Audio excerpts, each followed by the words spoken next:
Amy's gonna talk about prepping again today. This is not anything that I thought I was going to do when I was like 17. Life is so weird. Hey everybody, we are coming from my kind of messy basement here. I am in the process of trying to redo our storage slash prepping area. It's kind of a mess in here, but I thought I would come down here today and talk about something that I get asked a lot. Amy, how do I know what I'm supposed to start prepping with? How do I know what to start buying? How do I know how to like get into this thing?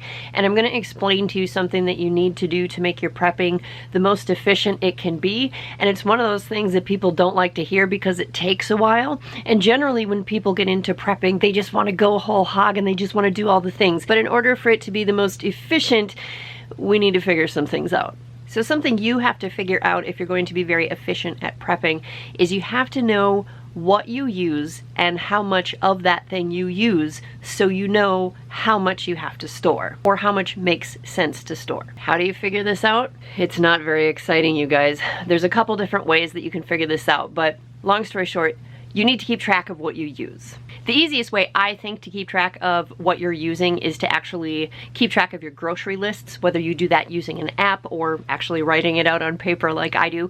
So save your grocery list and maybe, you know, for a couple months, 6 months, however long. Remember, this takes time. You will know how many times you bought toilet paper. You will know how many times you bought laundry soap. You will know how many times you bought pasta noodles. Keep track of that and then you'll have a really good sense of how much of what you're using. The other thing you can do is just anytime you open something in your house, like when you open a new jug of laundry soap, then you keep track of how long it takes you to use that. When you open a new bag of dog food, how long does it take you to use that? When you open a new thing of, I don't know, anything in your house, keep track of how long it takes you to use that thing and then put all that information together. Like I said, this part is not exciting at all, but it's super helpful, and here's why. Number one, it's gonna make you way more efficient in your prepping. Sometimes when people talk about being prepared, they wanna go buy a whole bunch of rice and beans, which is fine. But if you don't eat rice and beans, why are you saving those things? Save the things you actually use. Keeping track of what you're using is a really good way to be efficient at prepping. If I know that it takes my family a month to go through a certain thing, and I know that I also want to have my family prepared for 6 months, I know by using some simple math how many of those things I'm gonna have to buy to make it through 6 months. And obviously it's a little bit harder to do that with perishable items. We're mostly talking about non-perishable items here, but keeping track of that is going to let you know this is how much I would need to store if I wanted to be prepared for a month, for 6 months, for a year, and you won't just be pulling random numbers out of the air. It's very helpful.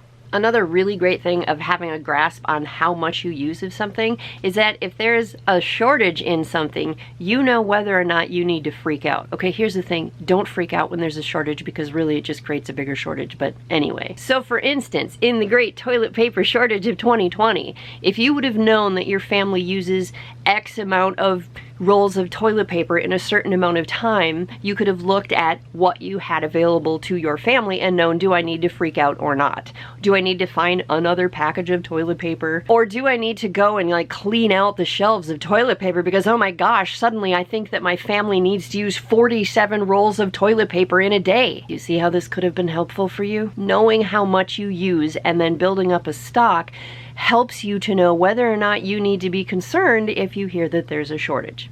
You probably don't. For some reason, we always think we need more than we actually do. The other thing that's really helpful about this is, let's say there's another great toilet paper shortage and you have family and friends who are not as prepared as you and now they need toilet paper.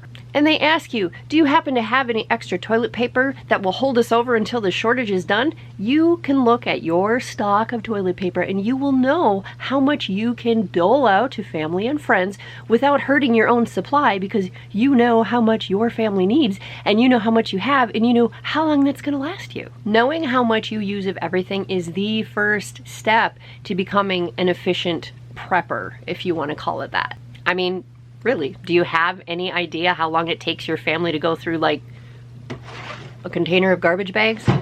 Do you know how long? Most of us don't. Start keeping track. It's going to help you in so many different ways. I have stuff kind of sitting all over the house right now.